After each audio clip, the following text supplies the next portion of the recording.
Welcome my YouTube channel. कुछ ही दिनों में जैक बोर्ड द्वारा आयोजित 10th क्लास का साइंस सब्जेक्ट का एग्जाम होने वाला है। उसमें आपको 30 नंबर का ऑब्जेक्टिव प्रश्न आएंगे और आज मैं इस वीडियो में आपको क्लास 10th का विज्ञान विषय से आने वाले ऑब्जेक्टिव प्रश्नों को बताऊंगा। ये सभी प्रश्न वेरी वेरी इंपॉर्टेंट हैं। आप इसे अंत तक देखेंगे तो आपका एक भी प्रश्न नहीं छूटेगा। इसे शुरू करने से पहले अगर अभी तक मेरे चैनल को सब्सक्राइब नहीं किए हैं तो प्लीज़ सब्सक्राइब कर लेंगे, क्योंकि बाद में आप भूल जाते हैं। इस वीडियो के डिस्क्रिप्शन बॉक्स में अपना टेलीग्राम चैनल का लिंक डाल दिया हूं, उसमें आप जाकर ज्वाइन कीजिए और वहां से इस वीडियो से संबंधित जो भी पीडीएफ है उसे आप डाउनलोड कर अध्ययन कर सकते हैं, उसकी तैयारी कर सकते हैं, उसे आप पढ़ सकते हैं अपने मोबाइल में। और एग्ज़ाम से पहले एक बार अवश्य इसको पढ़ लीजिए, क्योंकि इन्हीं सभी प्रश्नों से आपके एग्ज़ाम में प्रश्न आने वाले हैं। तो वेरी वेरी इंपॉर्टेंट क्वेश्चन का ये संग्रह है, आप इसे अवश्य एक बार देखिए एग्ज़ाम से पहले। Best of luck. चलिए शुरू करते हैं आज का ये प्रश्न। समतल दर्पण की फोकस दूरी क्या होती है? समतल दर्पण एक सीधा दर्पण होता है।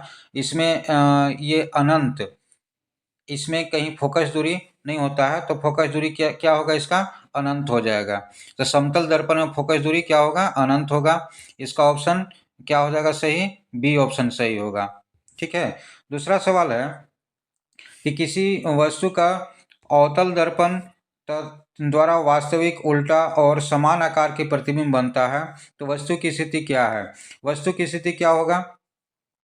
क्योंकि ये वास्तविक बन रहा है, उल्टा बन रहा है और समान आकार, बराबर आकार हो रहा है, तो ये सी पर यानी केंद्र पर रहता है प्रतिबिंब वस्तु, तो उसका जो प्रतिबिंब बनता है वो केंद्र पर ही बनता है और वस्तु के बराबर बनता है, उल्टा बनता है और वास्तविक बनता है। तो इसका ऑप्शन क्या हो जाएगा? सी सही होगा। ठीक है। तीसरा सवाल है, निम्नलिखित में से किसमें प्रकाश सबसे तेज गति से चलता है? तो यहाँ पर है तेल, पानी, वायु और कागज। तो सबसे तेज ये जो ऑप्शन दिया हुआ है इसमें वायु में सबसे तेज चलेगा, पानी में इससे थोड़ा कम तेज चलेगा और सबसे कम होगा कहाँ पर? कागज पर। ठीक है। तीसरे से सबसे तेज गति क्या हो जाएगा? सी ऑप्शन इसका सही हो जाएगा। एक लेंस की क्षमता -4 है तो उसकी फोकस दूरी क्या होगी? -4 है तो फोकस दूरी क्या हो जाएगी? ये सी हो जाएगा। ये आप 1/d करके आप बना सकते हैं इसका डायोप्टर फोकस दूरी। ठीक है। क्षमता डी है, डायोप्टर, तो फोकस दूरी क्या हो जाएगा? सी हो जाएगा इसका ऑप्शन। निम्न में से कौन सा पदार्थ लेंस बनाने के लिए प्रयुक्त नहीं होता है, नहीं किया जाता है? तो आप जानते हैं जल, कांच, प्लास्टिक, ये सब का प्रयोग होता है। यहाँ पर मिट्टी है, डी ऑप्शन है जिसका प्रयोग नहीं किया जाता। देखिए, किसी बीम का अवतल दर्पण द्वारा बना स्थिति, अवतल दर्पण में ये बन रहा है, आभासी है, सीधा है और वस्तु से बड़ा है, बीम से बड़ा है, तो क्या उसका कहाँ होना चाहिए? उसका वस्तु कहाँ पर होना चाहिए? तो आप देख रहे हैं कि अवतल दर्पण है, आभासी है, सीधा है, यानी कि आभासी और सीधा कब बनता है? तो ये फोकस दूरी और दर्पण के बीच में रहता है कोई वस्तु, तब बनता है। आप उसको एक बार देख लेंगे। तो इसका ऑप्शन क्या हो जाएगा? डी हो जाएगा। ठीक है। ये सवाल हम देखते हैं, किसी बीम का वास्तविक तथा समान साइज का प्रतिबिंब वास्तविक बन रहा है और समान आकार का प्रतिबिंब बन रहा है। ठीक है। प्राप्त करने के लिए बीम को उत्तल लेंस के सामने कहाँ पर रखा जाएगा? तो आप जानते हैं कहाँ पर रखा जाएगा? इसको केंद्र पर रखा जाएगा। तो केंद्र का नाम क्या हो जाएगा? फोकस दूरी की दुगनी पर। यहाँ पर ऑप्शन जो दिया हुआ है फोकस दूरी की दुगनी पर, ये ऑप्शन हो जाएगा। या फिर यहाँ पर रहता केंद्र पर या सी पर, तो ये भी ऑप्शन इसका हो जाता। ठीक है। तो जो यहाँ पर 4 ऑप्शन दिया हुआ है उसमें से आपका बी सही होगा। इसका सही ऑप्शन केंद्र भी होगा और सी पर भी होगा, सी पर। ठीक है। तो ये इसका सही ऑप्शन भी होगा। अगला सवाल है कि किसी दर्पण में आप चाहे कितनी दूरी पर खड़े हों, किसी दर्पण से आप चाहे कितनी दूरी पर खड़े हों, आपका प्रतिबिंब सदैव सीधा प्रतीत होता है। संभवतः दर्पण कौन सा है? सदैव सीधा, चाहे कहीं भी आप खड़े होंगे जाए दर्पण में तो सदैव सीधा प्रतिबिंब बनेगा। कौन में? समतल में तो बनता ही है, अवतल में नहीं बनेगा। उत्तल या उत्तल ये दोनों होगा। ठीक है ना। ये डी ऑप्शन सही होगा इसका। ठीक है। तो आगे फिर देखते हैं और सवाल। ये देखिए, किसी शब्दकोश में पाए गए छोटे अक्षरों को पढ़ते समय आप कौन सा लेंस लेना पसंद करेंगे? ठीक है। तो इसका सही ऑप्शन क्या हो जाएगा? 50 सेंटीमीटर फोकस दूरी वाला लेंस, उत्तल लेंस या अवतल लेंस या उत्तल लेंस या अवतल लेंस, तो उत्तल लेंस ही लेना है हमको, उत्तल लेंस। तो उत्तल लेंस लेने के लिए 50 सेंटीमीटर फोकस वाला हम नहीं लेंगे, क्योंकि 50 सेंटीमीटर का फोकस वाला लेंगे तो वो ज़्यादा दूरी पर हमको आँख को रखना पड़ेगा। इसके लिए सही ऑप्शन क्या हो जाएगा? सी। उत्तल लेंस लेंगे लेकिन 5 सेंटीमीटर फोकस दूरी वाला लेंगे, छोटा फोकस दूरी वाला लेंगे, बड़ा फोकस दूरी वाला नहीं लेंगे। ठीक है। अगला सवाल है, किसी गोली दर्पण की फोकस दूरी उसकी वक्रता त्रिज्या की कितनी होती है? तो वक्रता त्रिज्या की क्या होगी? उसकी फोकस दूरी आधा होता है। वक्रता त्रिज्या और फोकस दूरी में संबंध क्या होता है? आधा का संबंध होता है, यानी C बराबर 2f ये होता है। C बराबर 2f होता है, या फोकस दूरी ये जो हम लोग कहते हैं वक्रता त्रिज्या को R अगर मानते हैं तो R बराबर 2f हो जाएगा। अगला सवाल है, गोली दर्पण के फोकस दूरी और वक्रता त्रिज्या में क्या संबंध है? तो यहाँ पर अभी हम देखें R बराबर 2f होगा। एक गोली दर्पण की वक्रता त्रिज्या 32 सेंटीमीटर है तो उसकी फोकस दूरी क्या होगी? वक्रता त्रिज्या यानी कि R 32 सेंटीमीटर, फोकस दूरी क्या होगी? तो 16 सेंटीमीटर हो जाएगा, उसका आधा हो जाएगा। ठीक है। इस तरह से अगला सवाल देखते हैं हम, उत्तल दर्पण द्वारा बना प्रतिबिंब सदैव, उत्तल दर्पण द्वारा जो प्रतिबिंब बनता है वो हर समय सीधा ही बनता है, कभी उल्टा नहीं बन पाता है। ठीक है। लेंस की क्षमता का एसआई मात्रक, लेंस की क्षमता का एसआई मात्रक डायोप्टर होता है। ठीक है। वाहनों के पश्च दर्पण यानी कि साइड मिरर के रूप में किसका उपयोग किया जाता है? तो हम लोग जानते हैं उत्तल दर्पण का उपयोग किया जाता है, इसका ऑप्शन बी हो जाएगा। वाहनों के अग्रदीपों के लिए, अग्रदीपों में किस दर्पण का उपयोग किया जाता है? अग्रदीपों मतलब क्या होता है? अग्रदीप किसको कहते हैं? वाहन किसी भी गाड़ी के आगे एक दर्पण लगा रहता है जिसे कोई भी जो आगे का गाड़ी वगैरह होता है उसको देखने का उपयोग किया जाता है, इसको अग्रदीप जिसको कहते हैं, उसमें अवतल दर्पण का उपयोग किया जाता है। ठीक है। अगला सवाल है, सोलर कुकर में किस गोलीय दर्पण का उपयोग किया जाता है? तो सोलर दर्पण में अवतल दर्पण का उपयोग किया जाता है, सोलर कुकर में। ठीक है। और अवतल दर्पण का उपयोग क्यों किया जाता है? क्योंकि सोलर कुकर में जो सनलाइट होता है उसको एक जगह केंद्रित करने का काम किया जाता है और वो अवतल दर्पण से केंद्रित होता है, फोकस पर उस सारा सभी को केंद्रित किया जाता है। लेंस की क्षमता की फोकस दूरी का क्या संबंध है? क्षमता और फोकस दूरी में क्या संबंध है? तो ये आप जानते हैं, आपको याद भी होगा, P बराबर 1/f। P उसकी क्षमता हो गया, 1/f हो गया फोकस। ठीक है। तो इस तरह से ये सवाल हो गया। अगला सवाल है, गोलीय दर्पण तथा किसी पतले गोलीय लेंस दोनों की फोकस दूरी 15 सेंटीमीटर है। तो दर्पण तथा लेंस संभवतः है, कैसा है दर्पण और लेंस? क्योंकि उसकी दोनों की फोकस दूरी 15 सेंटीमीटर है। ठीक है ना। तो दोनों कैसा है? उत्तल लेंस होगा, उत्तल होगा, वो दोनों उत्तल ही होगा। अगला सवाल हम देखेंगे यहाँ पर, मानव नेत्र की फोकस दूरी में परिवर्तन का क्या कारण है? फोकस दूरी उसका बदल जाता है, क्यों बदल जाता है? क्योंकि ये इसका कॉर्निया का कारण, आइरिस का कारण नहीं, सिलिवरी मांसपेशियां, ये इसमें बदलाव होता है उम्र के साथ साथ, इसीलिए इसकी फोकस दूरी कम बेसी हो जाता है।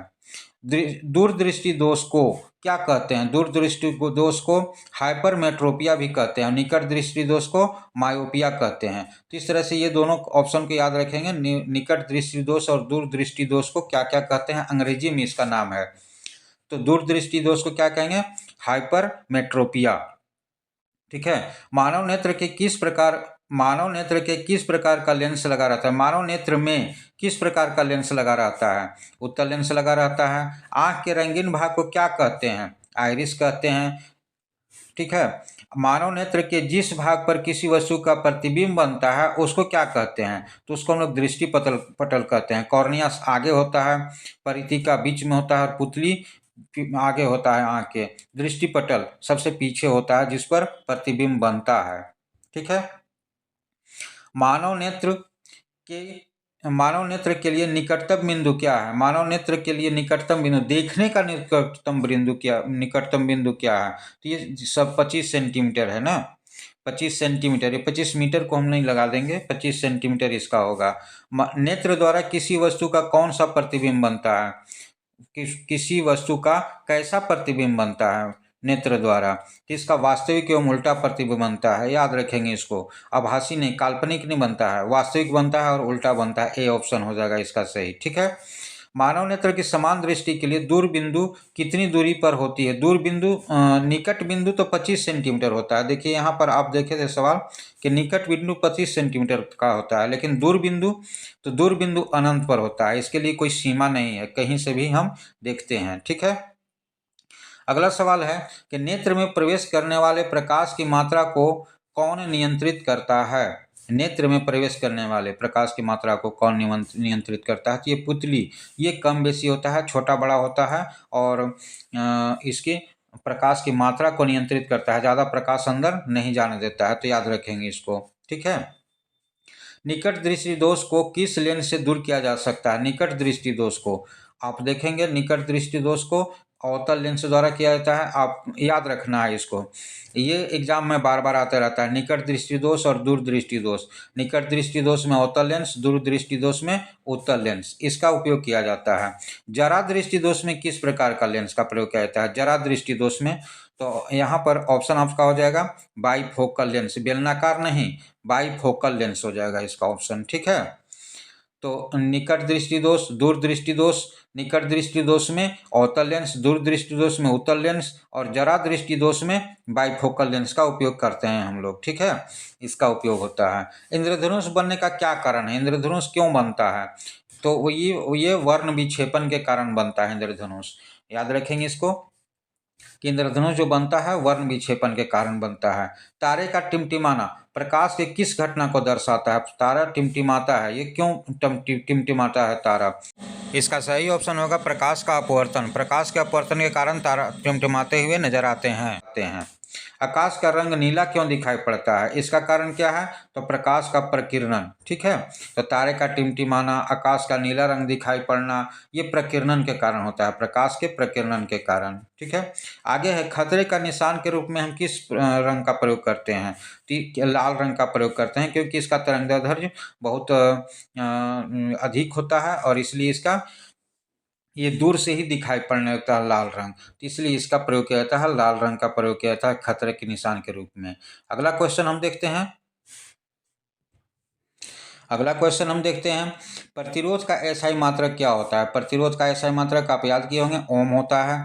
टंगस्टन का उपयोग किस में किया जाता है? टंगस्टन का उपयोग बिजली के बल्ब में टंगस्टन का उपयोग किया जाता है। बिजली के बल्ब का फिलामेंट जो बनता है वो टंगस्टन का बनता है, इसलिए बिजली के बल्ब का उपयोग में किया जाता है टंगस्टन का उपयोग। चुंबकीय क्षेत्र रेखाएं निकलती हैं।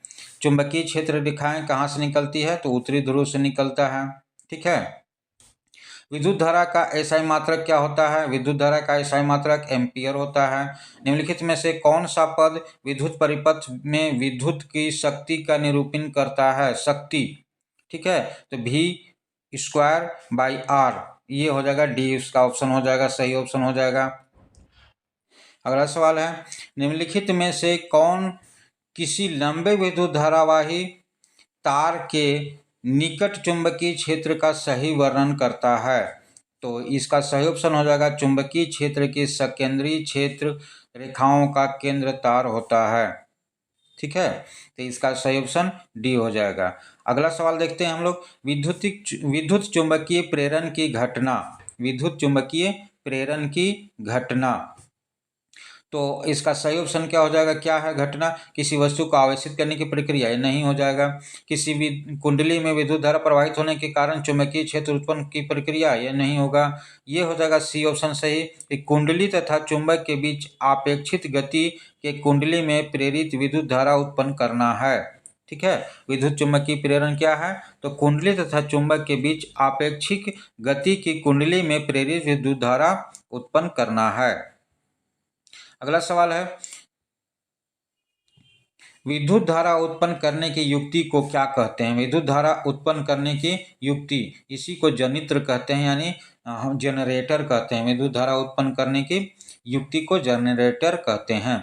किसी एसी जनित्र यानी एसी जनरेटर, डीसी जनित्र में एक मूलभूत अंतर यह है कि क्या अंतर है दोनों के बीच में? तो इसका सही ऑप्शन सी। देखिए, एसी जनित्र में सर्पी वलय होते हैं, जबकि डीसी जनित्र में दिक् परिवर्तक होता है।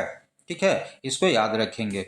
लघु पतन के समय परिपथ में विद्युत धारा का मान, लघु पतन के समय परिपथ में विद्युत धारा का मान बहुत अधिक बढ़ जाता है। ठीक है, लघु पतन के समय वह बहुत अधिक बढ़ जाता है। यह ऑप्शन इसका सी सही हो जाएगा। अगला सवाल देखते हैं। विद्युत फ्यूज विद्युत धारा के किस सिद्धांत पर कार्य करता है? तो ये ऊष्मीय सिद्धांत पर, क्योंकि विद्युत फ्यूज जो है गर्मी के कारण पिघल जाता है। इसका सिद्धांत क्या है? ऊष्मीय है। विद्युत घंटी किस प्रभाव पर कार्य करता है? विद्युत घंटी आप जानते हैं चुंबकीय प्रभाव पर, क्योंकि विद्युत घंटी चुंबकीय प्रभाव है तब तक चुंबकीय प्रवाह होता है, इसके कारण वो घंटी बजने लगता है। डायनेमो का सिद्धांत आधारित है, किस पर आधारित है डायनेमो का? विद्युत चुंबकीय प्रेरण के पर है। ठीक है, ये 4-5 यहाँ पर सवाल जो है ये बहुत इंपॉर्टेंट सवाल हो जाता है, इसको याद रखेंगे। विद्युत बल्ब में कौन सी गैस भरी जाती है? तो विद्युत बल्ब में सब अक्रिय गैस, निष्क्रिय गैस भरी जाती है, क्योंकि अगर अक्रिय और निष्क्रिय गैस नहीं भरी जाएगी तो विद्युत बल्ब ये फूट जाएगा गर्मी के कारण, उष्मा के कारण। ये गर्मी ना हो, अंदर में उष्मा ना हो, इसलिए इसे निर्वात, ये निष्क्रिय गैस भर दिया जाता है निर्वात करके, और उसमें निष्क्रिय गैस भर दिया जाता है। ठीक है,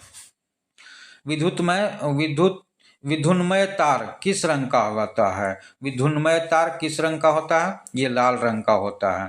ठीक है, घरेलू विद्युत परिपथ में उदासीन तार का रंग किस रंग का होता है? उदासीन तार हम लोग काला रखते हैं। ठीक है, जिसको हम लोग न्यूट्रल तार भी कहते हैं, उसको हम लोग काला रखते हैं। चुंबकीय क्षेत्र का एसआई मात्रक, चुंबकीय क्षेत्र का एसआई मात्रक टेस्ला होता है। ठीक है, ये तो याद है सबको। विद्युत चुंबकीय प्रेरण की खोज किसने की थी? फैराडे ने की थी।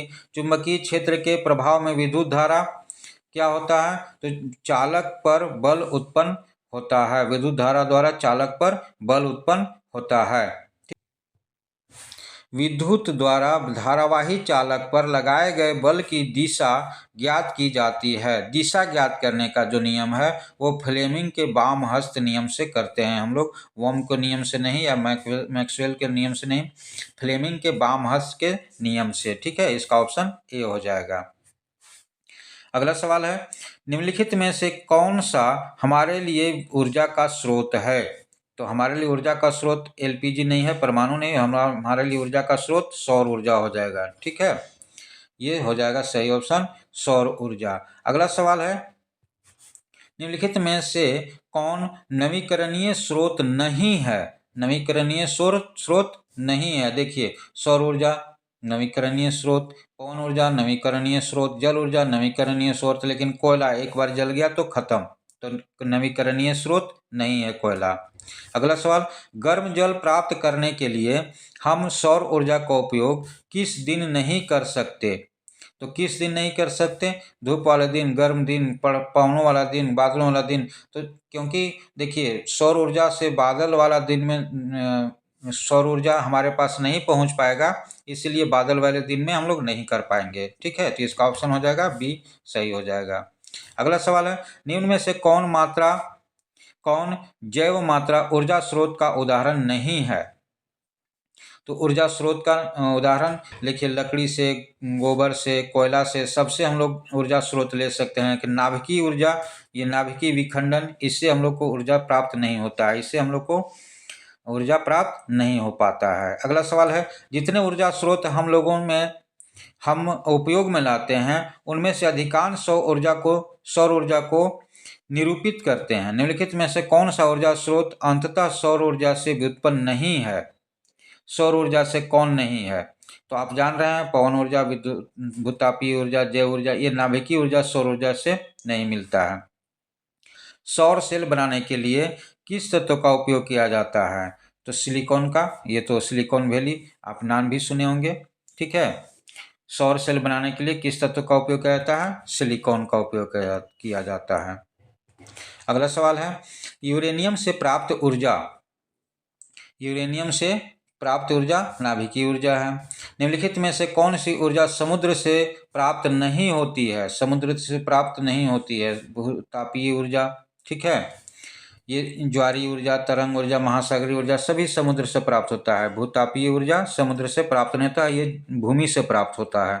ठीक है, महासागरीय तापीय ऊर्जा का कारण है क्या कारण है? तो महासागर में विभिन्न स्तरों पर ताप में अंतर। महासागर में विभिन्न स्तरों में ताप में अंतर, ये इसका सही ऑप्शन हो जाएगा। विश्व का सबसे महत्वपूर्ण नाभिक की नवीकरणीय ऊर्जा संसाधन है कौन? सौर विकिरण सबसे महत्वपूर्ण है। रासायनिक समीकरण को हम किस नियम के कारण संतुलित करते हैं? ठीक है, तो द्रव्यमान संरक्षण का नियम, ये होता है ऑप्शन ए सही होता है इसका। ठीक है, तो रासायनिक समीकरण का जो हम लोग नियम अपनाते हैं संतुलित करने का, वो है द्रव्यमान संरक्षण का नियम, ए हो जाएगा इसका सही ऑप्शन। क्या हुआ है? Fe plus CuSO4 equal to Cu plus FeSO4 किस प्रकार का अभिक्रिया है? यहाँ पर देख रहे हैं आप, यहाँ पर विस्थापन अभिक्रिया। विस्थापन अभिक्रिया क्यों? क्योंकि CuSO4 को अलग कर दिया गया FeSO4 में, मतलब कॉपर सल्फेट को फेरस सल्फेट मिला दिया, कॉपर अलग कर दिया यहाँ से, तो इसको हम लोग कहेंगे विस्थापन अभिक्रिया। ठीक है, इस सवाल में Fe2O3 Fe2O3 2Al Fe2O3 2Fe, इस अभिक्रिया में क्या है कि यहाँ भी विस्थापन अभिक्रिया है ये, क्योंकि विस्थापन यहाँ पर देखिए, फिर आयरन जो है अलग हो रहा है, एल्युमिनियम अलग कर दे रहा है आयरन को, तो ये विस्थापन अभिक्रिया हो जाएगा, इसका भी ऑप्शन विस्थापन अभिक्रिया होगा। ठीक है, निम्नलिखित में से कौन सा भौतिक परिवर्तन नहीं है? तो आप देख रहे हैं जल के क्वथनांक पर जलवाष्प का बनना भौतिक परिवर्तन है। द्रवित पेट्रोलियम से गैस, द्रवित पेट्रोलियम से गैस, क्योंकि ये गैस बन गया तो फिर से ये द्रवित पेट्रोलियम नहीं बन सकता है, ये रासायनिक परिवर्तन हो गया, यानी कि बी इसका ऑप्शन सही हो जाएगा। ठीक है, आप और ऑप्शन को हम लोग देखते हैं, तो ए ऑप्शन में क्या था कि जल के क्वथन में जलवाष्प का बनना, जलवाष्प से फिर जल बन सकता है, जल में लवण का विलय होना, लवण विलय होकर के फिर से जल बन सकता है, बर्फ गलन, मतलब पुनः जो फिर से जो रासायनिक परिवर्तन हो रहा है, यहाँ पर भौतिक परिवर्तन हो रहा है। भौतिक परिवर्तन में क्या है कि पुनः हम उसको फिर से प्राप्त कर सकते हैं, जैसे जल, ये बर्फ का गलना और जल बनना, बर्फ गल करके जल बन गया तो जल से फिर बर्फ बन सकता है, ये दोनों तरफ क्रिया हो रहा है, तो इसको हम भौतिक करेंगे। लेकिन बी ऑप्शन में है द्रवित पेट्रोलियम का गैस का दहन, यानी द्रवित पेट्रोलियम, पेट्रोलियम गैस बन गया और दहन मतलब जल गया वो, तो गैस का दहन हुआ और उससे फिर हम पेट्रोलियम प्राप्त नहीं कर सकते हैं। ठीक है, दूसरा चीज बन गया है यहाँ पर, इसलिए ये बी ऑप्शन इसका सही हो जाएगा। निम्नलिखित में से कौन से प्रक्रम में रासायनिक अभिक्रिया होती है? रासायनिक अभिक्रिया, फिर हम वही चीज पढ़ रहे हैं यहाँ पर कि रासायनिक अभिक्रिया में क्या होगा कि नया पदार्थ बन जाएगा, पुराना फिर पदार्थ यहाँ पर नहीं हो पाएगा। ठीक है, तो यहाँ पर देखिए एक गैस सिलेंडर में निम्न दाब पर ऑक्सीजन का भंडारण, ये नहीं होगा, ये तो भौतिक परिवर्तन है। वायु का द्रवीकरण, ये भी भौतिक परिवर्तन है। उच्च ताप पर वायु की उपस्थिति में कॉपर का तार का गर्म होना, ये देखिए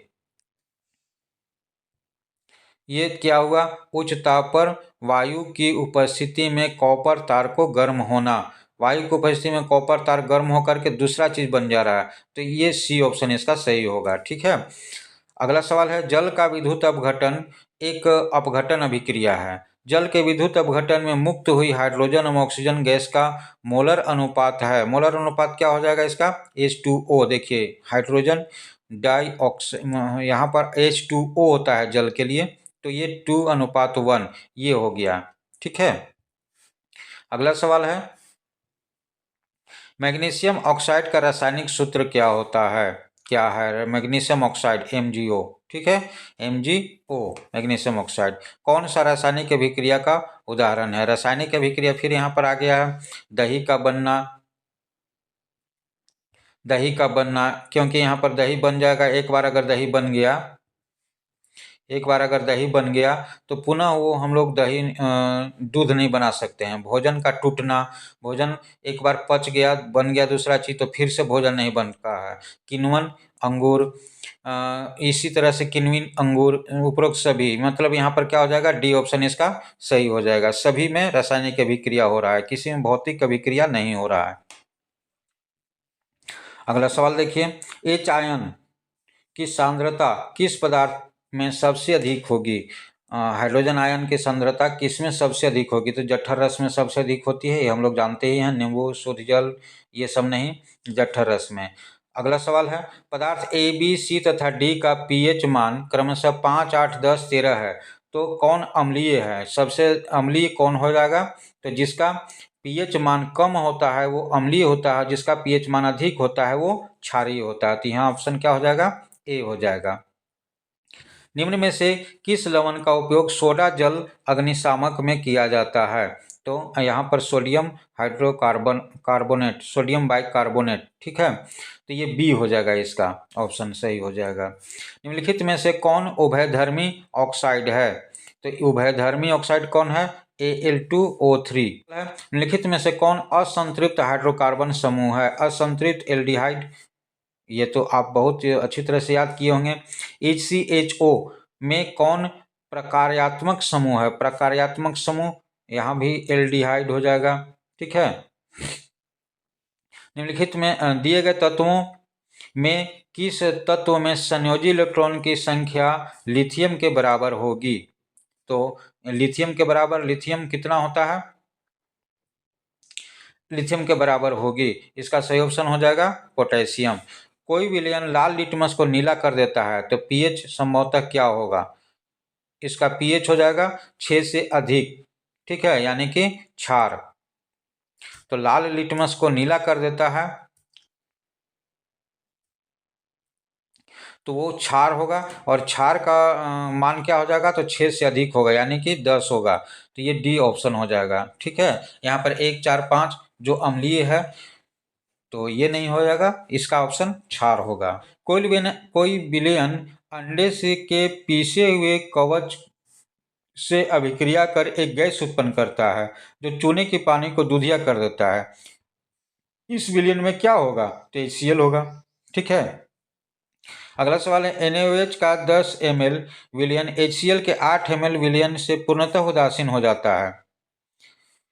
यदि हम NaOH के उसी विलयन में 20 ml लें तो उदासीन के लिए HCl में कितना मात्रा लेना पड़ेगा, तो इसमें हम लोग को जब 20 ले रहे हैं तो यहाँ पर 16 ml लेना पड़ेगा, ठीक है। जाहिर सी बात है, यहाँ 10 था तो यहाँ 8, यहाँ 20 है तो यहाँ 16, ठीक है। अपचय का उपचार करने के लिए निम्नलिखित में से किस अवधि का उपयोग किया जाता है, अपच का उपचार करने के लिए, अपच एसिडिक, तो किसका उपयोग किए करेंगे, तो एंटी एसिडिक का करेंगे, क्योंकि एसिड तो बना हुआ है पेट में, तो उसके लिए एंटी एसिड हम लोग डालेंगे पेट में, तो उसका सही हो जाएगा, ठीक है।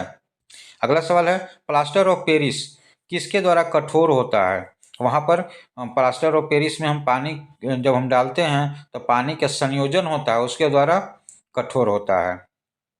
इमली में पाया जाना अम्ल क्या चीज़ है, इमली में टार्टेरिक एसिड पाया जाता है, टार्टेरिक अम्ल पाया जाता है। अगला सवाल सिनेबार किसका अयस्क है, सिनेबार हम लोग जानते हैं पारा का अयस्क है, पारा सिनेबार से ही निकाला जाता है। तांबा और जस्ता के मिश्र धातु को क्या कहते हैं, पीतल कहते हैं।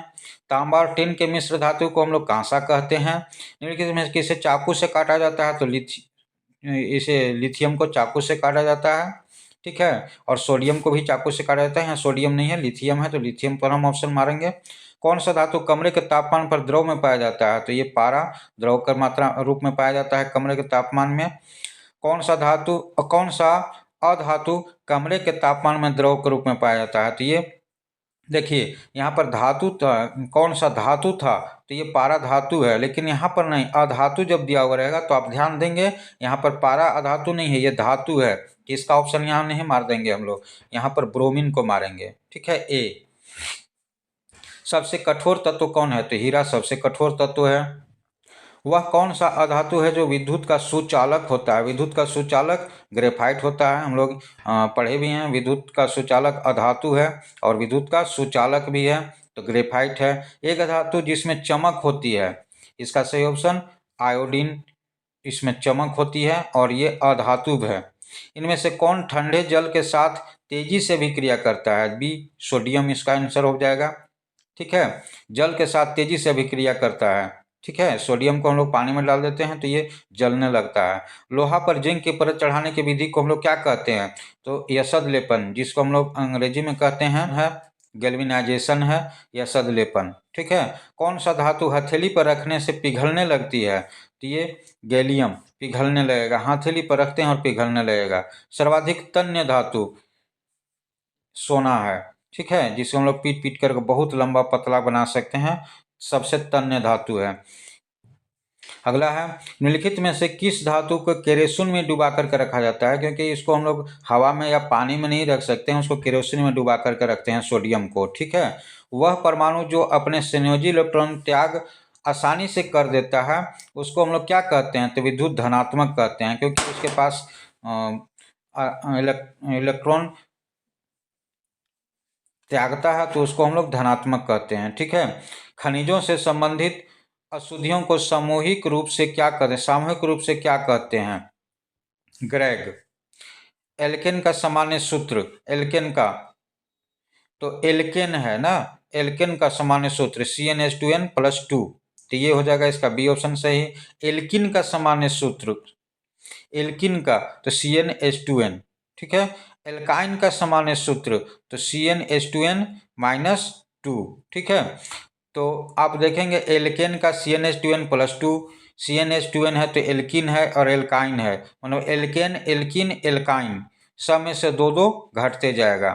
ठीक है, अगला सवाल है, संपीड़ित प्राकृतिक गैस का मुख्य घटक है मीथेन। संपीड़ित प्राकृतिक गैस का मुख्य घटक मीथेन है। बेंजीन का अणुसूत्र C6H6, ये बेंजीन होता है। समजात श्रेणी के क्रमागत दो सदस्यों के परमाणु भार में कितना अंतर होता है, तो CH2 का अंतर होता है। निम्न में कौन एल्डिहाइड है, एल्डिहाइड किसको कहेंगे, CHOH, ये होता है जैसे HCOH, इस तरह से। अगला है, निम्न में कौन कीटोन है, तो कीटोन कौन है, ये देखिए CH3 और C2H5 बीच में CO, तो ये कीटोन। हम यहाँ पर चार जो सवाल ले रहे हैं यहाँ से यहाँ तक का, ये देखिए चार सवाल। ये CHO प्राकार्यात्मक समूह, इसको हम लोग कहते हैं एल्डिहाइड। COOH प्राकार्यात्मक समूह को क्या कहते हैं, इसको कार्बोलिक एसिड कहते हैं। OH प्राकार्यात्मक समूह को क्या कहते हैं, तो अल्कोहल कहते हैं। और ये CO, ये देखिए CO और ये से डबल दिया हुआ रहेगा, इसको हम लोग क्या कहेंगे, तो इसको कीटोन कहेंगे। ठीक है, तो एक लाइन है और COH है, CHO है तो उसको एल्डिहाइड, COOH है तो कार्बोलिक अम्ल, और OH मात्र है तो अल्कोहल, और CO है यानी कि CO कार्बन और ऑक्सीजन ऐसे जुड़ा हुआ है तो कीटोन कहेंगे। ठीक है, तो इस तरह से होता है। अब हम चलते हैं अगला सवाल की ओर। आधुनिक आवर्त सारणी के अनुसार तत्व के गुण आवर्तफल होते हैं परमाणु संख्या के। ठीक है, आवर्त फलन होते हैं, तत्व के गुण के आवर्त फलन होते हैं परमाणु संख्या के अनुसार। आधुनिक आवर्त सारणी में आवर्तों की संख्या कितनी है, कितने आवर्त हैं, तो यहाँ पर आवर्तों की संख्या 7 है। मेंडलीव की आवर्त सारणी में कितने आवर्त हैं, ये मेंडलीव की आवर्त सारणी में 6 है और आधुनिक आवर्त सारणी में 7 है। परमाणु के तीसरे कोष में अधिक से अधिक कितने इलेक्ट्रॉन रह सकते हैं, तो आप जानते हैं तीसरे कोष में 18, 3 8 18। पहले इलेक्ट्रॉन पहले कोष में 2, दूसरे में 8 और तीसरे में 18, चौथे में 36, इस तरह से होता है। ठीक है, आधुनिक आवर्त सारणी के में तत्वों के वर्गीकरण का आधार क्या है, तो आधुनिक आवर्त सारणी में तत्वों के वर्गीकरण का आधार परमाणु संख्या है। अगला सवाल है, अष्टक सिद्धांत का प्रतिपादन किसने किया था, तो ये न्यूलैंड्स ने किया था अष्टक सिद्धांत का प्रतिपादन। आवर्त सारणी के वर्ग 17 के तत्व कहलाते हैं हैलोजन। अक्रिय तत्व कौन है, तो अक्रिय तत्व हीलियम अक्रिय तत्व यहाँ पर है, आप देख रहे हैं हाइड्रोजन भी नहीं है। आवर्त सारणी के उदग्र स्तंभ को क्या कहते हैं, खड़ा स्तंभ जो है उसको हम लोग वर्ग कहते हैं। ठीक है, और जो पड़ा स्तंभ होता है जो क्षैतिज रहता है उसको आवर्त कहते हैं, तो यहाँ ऑप्शन बी सही हो जाएगा। आवर्त सारणी के क्षैतिज कतार को क्या कहते हैं, अब सवाल भी आ गया, आवर्त कहते हैं। ठीक है, तो खड़ा स्तंभ को हम लोग वर्ग कहेंगे और क्षैतिज को आवर्त कहेंगे। अमीबा में किस प्रकार का पोषण होता है, अमीबा में हम लोग जानते हैं अमीबा में पोषण जो होता है वो कैसा पोषण होता है, प्राणी समभोजी। ठीक है, श्वसन प्रक्रम में ग्लूकोज से पायरुवेट का विखंडन कहाँ होता है, हमारी पेशी में होता है। पायरुवेट में विखंडन होता है, इसी के चलते श्वसन प्रक्रम में जब का ऑक्सीजन नहीं मिल पाता है ब्लड को, तो वहाँ पर क्या होता है, जब हम जैसे दौड़ते हैं या काम करते हैं तो हमारे पेशी में ऑक्सीजन की कमी हो जाती है, तो वहाँ पर ग्लूकोज पायरुवेट में विखंडन हो जाता है। ठीक है। निम्न में से कौन सा हार्मोन शरीर के वृद्धि के लिए उपापचय का नियमन करता है? तो वृद्धि हार्मोन करता है। मानव में सभी अनैच्छिक क्रियाओं का नियंत्रण कहाँ से होता है? मेडुला से होता है। ये माथा में मेडुला एक है, वहां से होता है। ठीक है। अगला सवाल है, मनुष्य में वृक्क एक तंत्र का भाग है जो संबंधित है क्या चीज से? उत्सर्जन से। वृक्क से उत्सर्जन की क्रिया होती है। पादप में जाइलम का उत्तरदायी, जाइलम द्वारा जल का परिवहन होता है और फ्लोएम द्वारा भोजन का परिवहन होता है। ठीक है। स्वपोषी के लिए आवश्यक है क्या? Carbon dioxide, chlorophyll, Surya Prakash, ये सभी आवश्यक है स्वपोषी के लिए। ठीक है।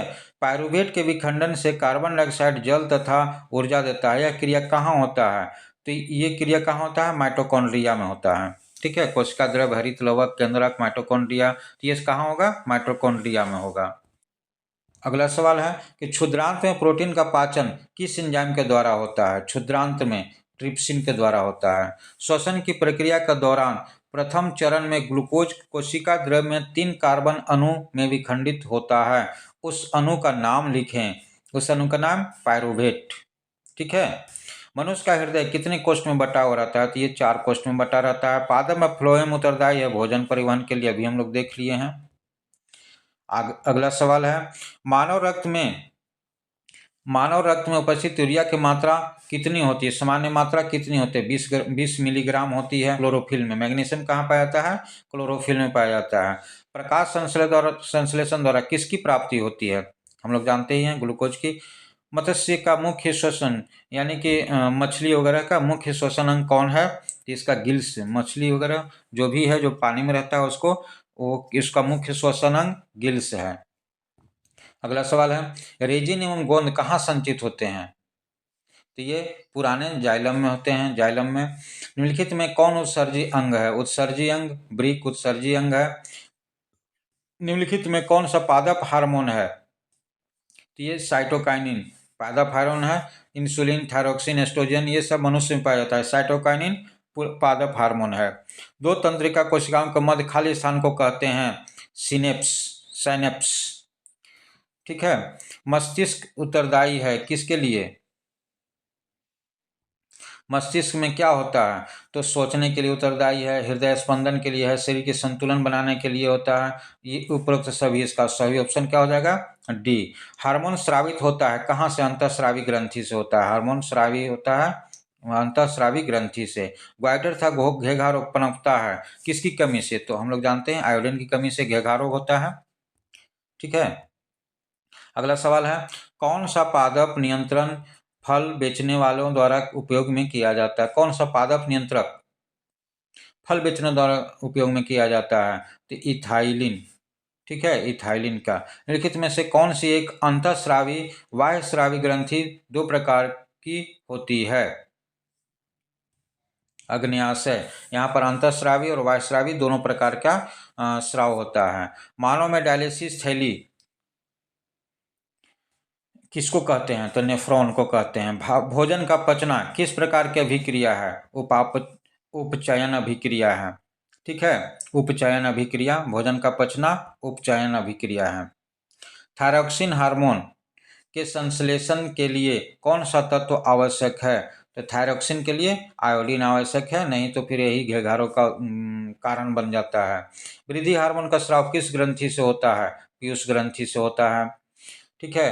पत्तियों का मुरझाना किस हार्मोन के कारण होता है? प्रभाव के कारण होता है। तो एब्सिसिक एसिड इसके कारण होता है। मस्तिष्क का मुख्य सोचने वाला भाग कौन सा है? तो ये अग्र मस्तिष्क, ये सोचने वाला भाग होता है। हम लोग माथा पर हाथ रख करके सोचने लगते हैं, आगे हाथ रखते हैं, पीछे नहीं रखते हैं, याद रखिएगा। अगला सवाल है, यहाँ देखिए चित्र दिया गया है, ये चित्र है। इस चित्र में क्या दर्शाता है?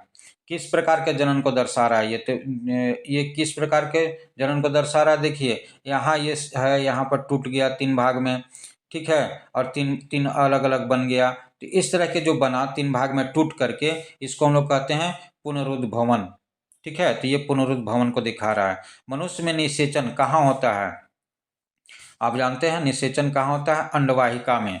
ठीक है, यहाँ पर शुक्राणु और अंडाणु दोनों मिलते हैं अंडवाहिका में, वहीं पर निषेचन की क्रिया प्रारंभ होती है। किसी जीव में कौन गुण प्रभावित होता है? किसी जीव में कौन गुण प्रभावित होता है?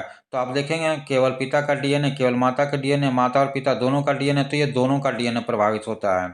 ठीक है, किसी भी जीव में दोनों का गुण प्रभावित होता है, माता और पिता दोनों का डीएनए। लैंगिक जनन मुकुलन द्वारा होता है, किस में?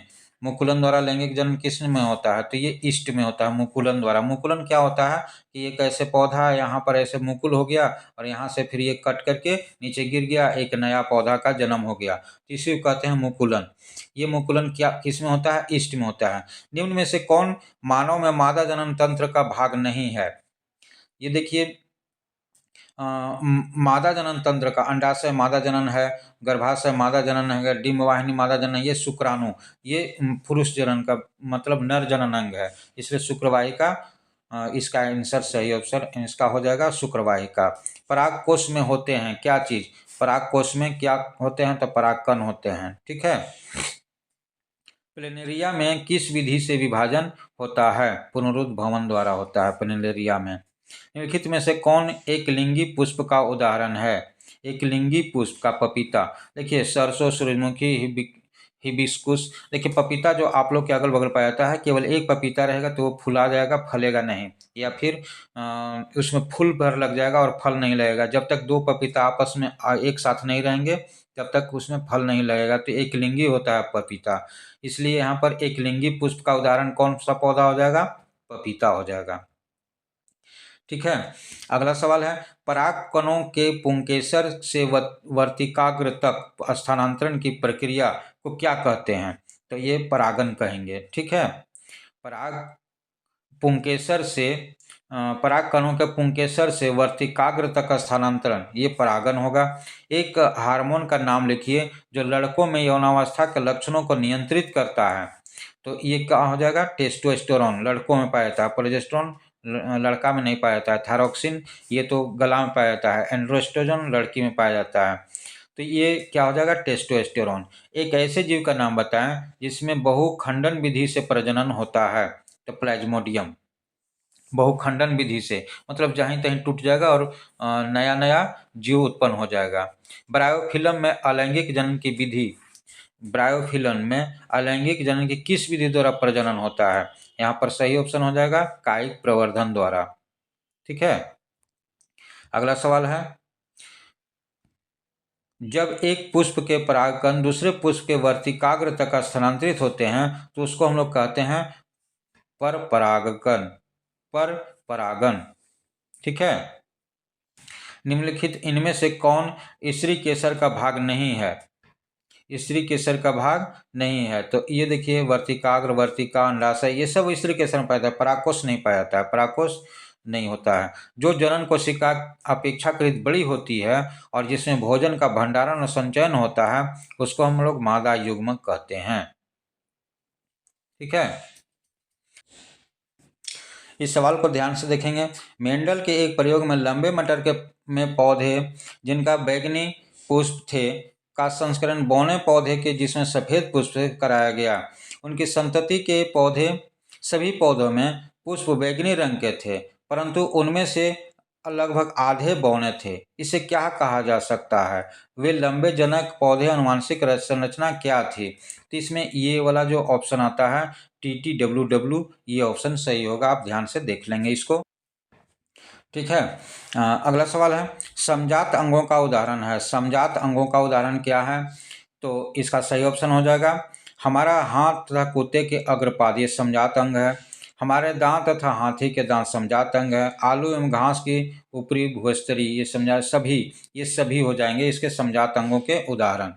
ठीक है, ये सवाल देखिए, सब्जी की एक कटोरी में गाजर, आलू, मूली एवं टमाटर रखे हुए हैं। बताइए कि इनमें से कौन सी सब्जी सही समजात संरचनाओं का प्रतिनिधित्व करती है? इसका मूली और आलू, क्योंकि मूली और आलू दोनों जमीन के नीचे हैं। और दोनों तना है, इसीलिए मूली और आलू समजात संरचनाओं का ये प्रतिनिधित्व करती है। चलिए इस सवाल की ओर आते हैं। निम्न में से कौन से समूह में केवल जैव निम्नीकरण पदार्थ है? जैव निम्नीकरण पदार्थ है, देखिए घास फूस, चमड़ा, फलों के छिलके, नींबू का रस, केक, ककड़ी, घास, ये सभी सही ऑप्शन क्या हो जाएगा? डी हो जाएगा। इनमें से कौन एक भौतिक कारक नहीं है? तो भौतिक कारक ताप, वर्षा, वायु, ये सब भौतिक कारक है। सूक्ष्म जीव एक जीव है, भौतिक कारक नहीं है। निम्न में से कौन आहार श्रृंखला का निर्माण करते हैं? घास से गेहूं, आम, ये नहीं करता है। घास, बकरी, मानव, देखिए घास, बकरी, मानव, मानव बकरी को खा गया, बकरी घास को खा गया, तो ये एक आहार श्रृंखला का निर्माण कर दिया, तो ये बी ऑप्शन सही हो जाएगा। ठीक है। निम्नलिखित में से कौन पर्यावरण मित्र व्यवहार करते हैं?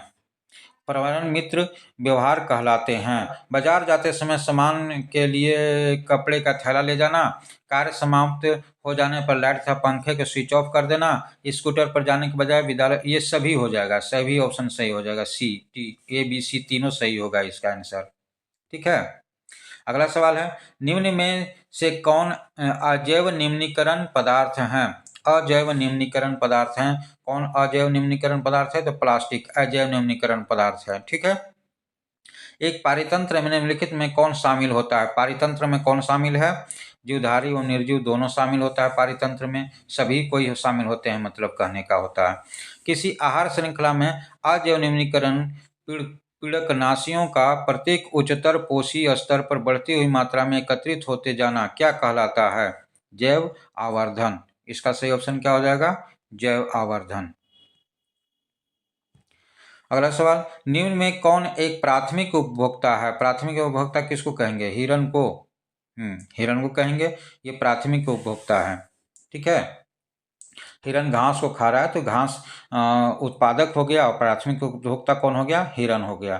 द्वितीय उपभोक्ता कौन हो जाएगा? शेर या कुत्ता या मनुष्य, तीनों द्वितीय उपभोक्ता हैं। हरे पौधों में क्लोरोफिल एवं सूर्य प्रकाश की उपस्थिति में ग्लूकोज का निर्माण कहलाता है क्या चीज? प्रकाश संश्लेषण। प्रकाश संश्लेषण होता है कहाँ? हरे पौधों के हरे भाग में, पौधों के सभी हरे भागों में। सी ऑप्शन सही हो जाएगा। ये तो बहुत छोटा छोटा सवाल हो गया। पौधों के अपघटन पाचन के लिए जिम्मेवार होते हैं कौन? एंजाइम होता है। खाद्य श्रृंखला में एक पोषण स्तर से दूसरे पोषण स्तर तक प्रभावित होने वाली ऊर्जा का प्रतिशत कितना होता है? तो इसका सही ऑप्शन क्या हो जाएगा?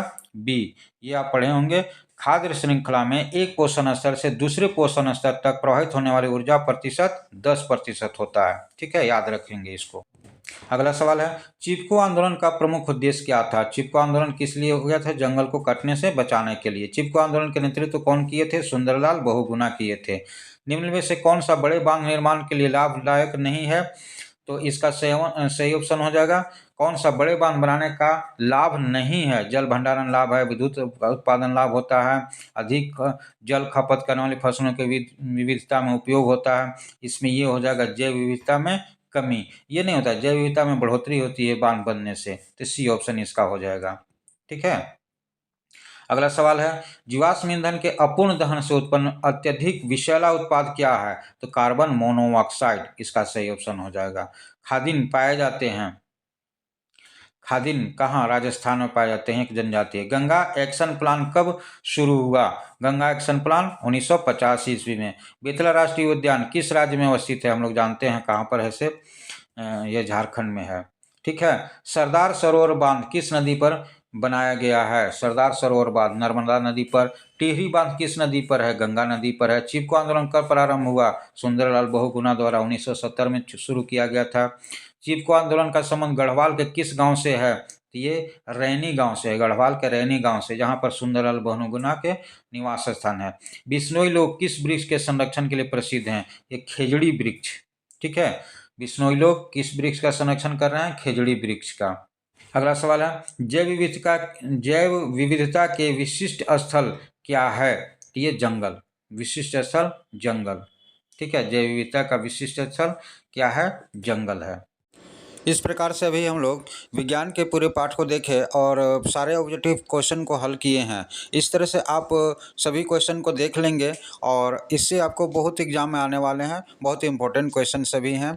लघुत्तरीय और दीर्घोत्तरीय प्रश्न के लिए आप मेरे टेलीग्राम चैनल पर जा करके और इस PDF को डाउनलोड कर लीजिए। डाउनलोड करके आप इसका विस्तृत अध्ययन कीजिए, 2-3 घंटा समय दीजिए, आपको इससे बहुत सारे क्वेश्चन आने वाले हैं। बस 2 दिन आप इसमें ध्यान दीजिए और आपके उत्तर आपको, मुझे पूरा विश्वास है कि इस वीडियो से आपको बहुत बहुत लाभ मिलने वाला है और एग्ज़ाम में बहुत सारे क्वेश्चन इससे आने वाले हैं। तो आप इस क्वेश्चन को देख लेंगे और मेरे चैनल को ज़रूर सब्सक्राइब कर लीजिएगा ताकि इस तरह की वीडियो बनाने में हमको प्रोत्साहन मिले। और आप भी इस वीडियो को ज़रूर देखते रहिए, चैनल में आते रहिए। बहुत बहुत धन्यवाद आपको।